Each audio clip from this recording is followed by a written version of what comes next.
Hello guys, for today's video, mga kaibigan. So, ito yung napanood natin ng voucher.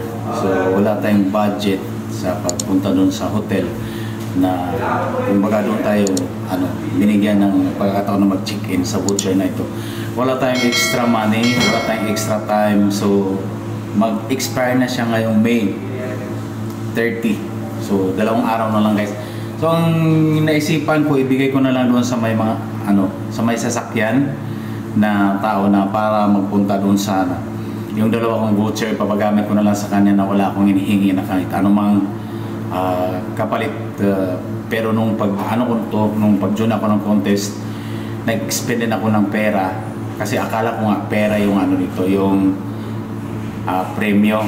Kaso lang hindi pala, voucher lang siya na mag-check-in ng hotel at saka makain doon sa restaurant. So ito siya, voucher na ito, ibibigay natin doon sa tao na napili natin na may sasakyan siya at meron siyang time na mapunta doon sa hotel.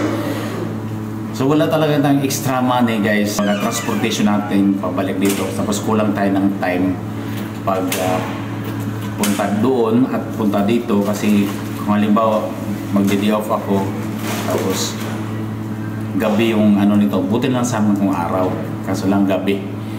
So pagpunta natin doon gabi, tapos kinabukasan mag-duty tayo, so alanganin talaga yung mga pagkakataon na to.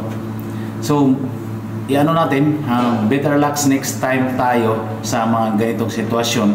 Sana naman maging flexible din sila at pera yung ibibigay nila, hindi yung voucher. Kasi kung voucher, pupunta ka pa doon sa malayo, samantala yung pera pwede mo naman ipapadala doon sa Pilipinas, di ba? So malaki sana pera ito talaga.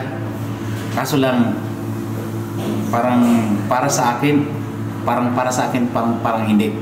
Kasi hindi naman natin magagamit. So yun lang, i-share ko lang sa inyo. Maraming salamat sa inyong lahat.